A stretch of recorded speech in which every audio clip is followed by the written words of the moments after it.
তারা বলেছেন যে আমরা তো সংবিধান সংস্কার পরিষদের সদস্য হিসেবে নির্বাচিত হই নাই, কেন শপথ নেব?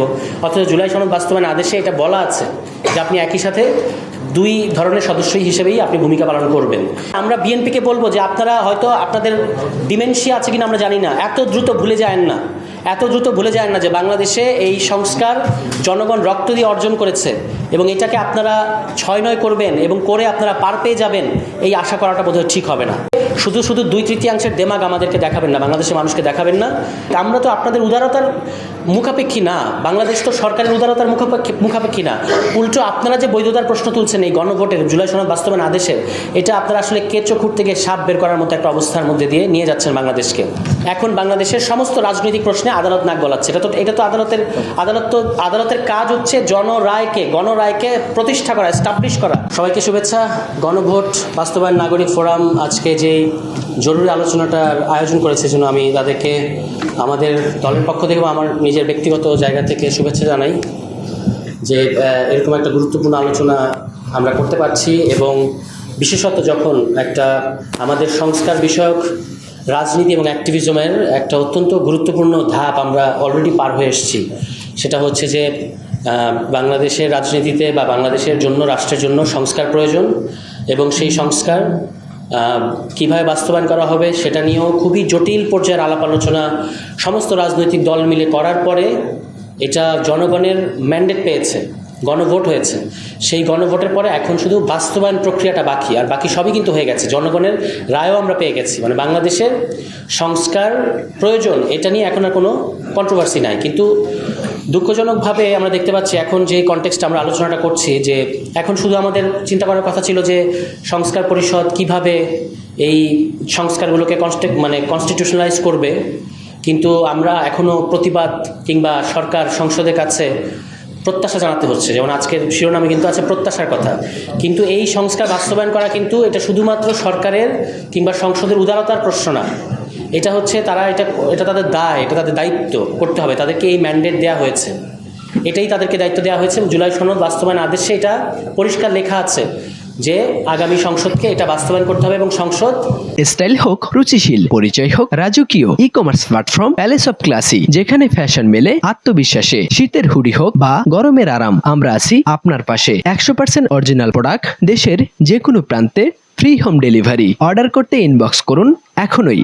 Palace of classy, B classy, be confident. যতদিন পর্যন্ত এটা বাস্তবায়ন করবে তারা একই সাথে সংস্কার পরিষদ হিসেবে ভূমিকা পালন করবে। কিন্তু আমরা দেখতে পাচ্ছি যে নানা টেকনিক্যাল এবং অপ্রয়োজনীয় প্রশ্ন তুলে সংস্কার পরিষদ জিনিসটাকে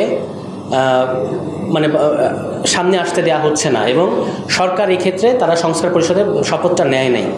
এই ক্ষেত্রে তারা যে সকল কথা বলেছে আপনারা জানেন যে এগুলো তাদের নিজেদের কাছে কনভিন্সিং মনে হয় কিনা আমার সন্দেহ আছে।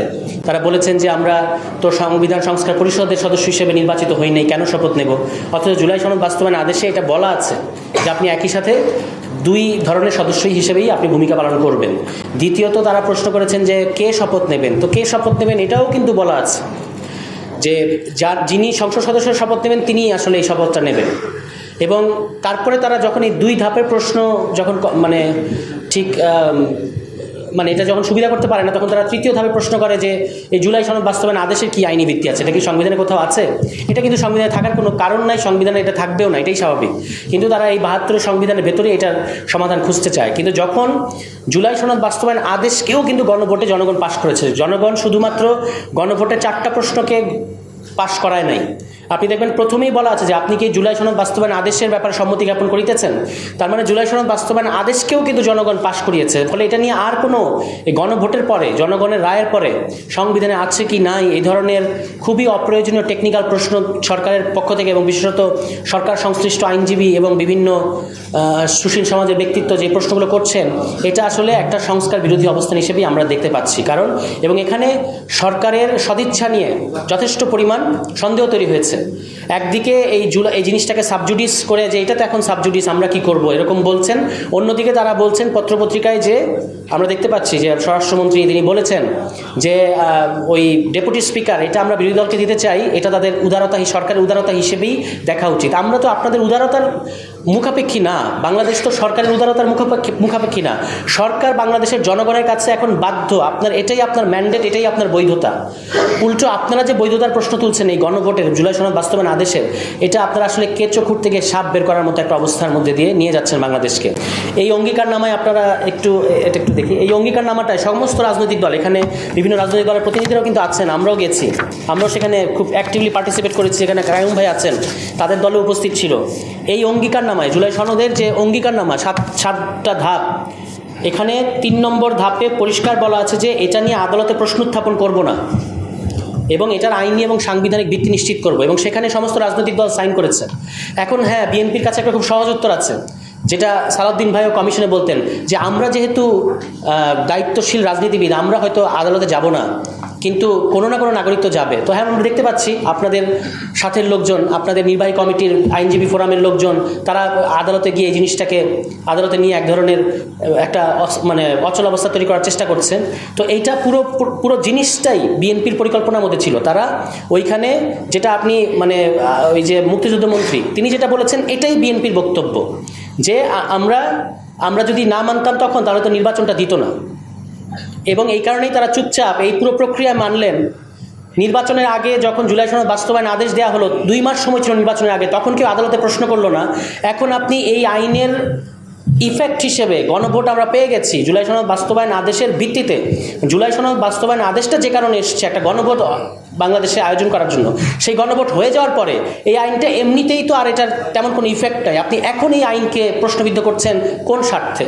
এবং বাংলাদেশের গণতন্ত্র, এই ভঙ্গুর গণতন্ত্র, এই যে ধাপে ধাপে আমরা গিয়ে হোঁচট খাই, এরপরেও এই গণতন্ত্রের একটা ভালো বা পজিটিভ দিক হচ্ছে আমরা পাকিস্তানে যেভাবে আদালত কিংবা মিলিটারি রাজনীতি এবং গণতন্ত্রের প্রত্যেকটা প্রশ্নে হস্তক্ষেপ করে, বাংলাদেশে সেটা করে না বা করতো না। কিন্তু অতীতে আওয়ামী লীগ এই উদাহরণটা দেখিয়েছে, তারা তত্ত্বাবধায়ক সরকার ব্যবস্থাটা বাতিল করেছে এবং তারপরে তারা ওই যে কোটার ব্যাপারটাকে কোর্টে নিয়ে গেছে।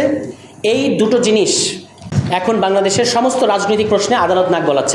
এটা তো আদালতের কাজ হচ্ছে গণরায়কে প্রতিষ্ঠা করা, এস্টাবলিশ করা। কনসেপচুয়ালি আদালতের কাজ হচ্ছে যখন নির্বাহী বিভাগ কিংবা সংসদ নাগরিকের মৌলিক অধিকার কিংবা গণরায়কে অগ্রাহ্য করবে, তোয়াক্কা করতে না চাইবে, তখন আদালত জনগণের ডিফেন্ডার হিসেবে ভূমিকা পালন করবেন। আমরা দেখতে পাচ্ছি উল্টো কাজ, আদালতেই বাংলাদেশের জনগণের মুখোমুখি দাঁড়াচ্ছে এবং এটা দাঁড় করাচ্ছেন বাংলাদেশের পলিটিশিয়ানরা, ওল্ড স্কুল পলিটিশিয়ানরা। ফলে আমরা বিএনপিকে বলবো যে আপনারা হয়তো আপনাদের ডিমেনশিয়া আছে কিনা আমরা জানি না, এত দ্রুত ভুলে যায় না যে বাংলাদেশে এই সংস্কার জনগণ রক্ত দিয়ে অর্জন করেছে এবং এটাকে আপনারা 6-9 করবেন এবং করে আপনারা পার পেয়ে যাবেন, এই আশা করাটা বোধহয় ঠিক হবে না। কাজে আমি আপনাদেরকে অনুরোধ জানাচ্ছি, বিএনপিকে শুধু 2/3 দেমাগ আমাদেরকে দেখাবেন না, বাংলাদেশের মানুষকে দেখাবেন না। জনরায়ের অধীন নিজেদেরকে 2/3 মানে আপনি জনরায় বা সমস্ত জবাবদিহিতার ঊর্ধ্বে এরকম মনে করার কোনো কারণ নেই। আমরা এখনও আশা করি এই নির্বাচিত সরকার গণরায়ের প্রতি এখনই যে পরিমাণ অশ্রদ্ধা, 1 মাস হয় না এখনই যে পরিমাণ একটা ঔদ্ধত্যপূর্ণ আচরণ করছে, এটা থেকে তারা দ্রুত সরে আসবে এবং অতি অবিলম্বে সংস্কার পরিষদের শপথ নিয়ে সংস্কার প্রক্রিয়াটাকে তারা বাধাগ্রস্ত না করে এটাকে সামনে এগিয়ে নেবে।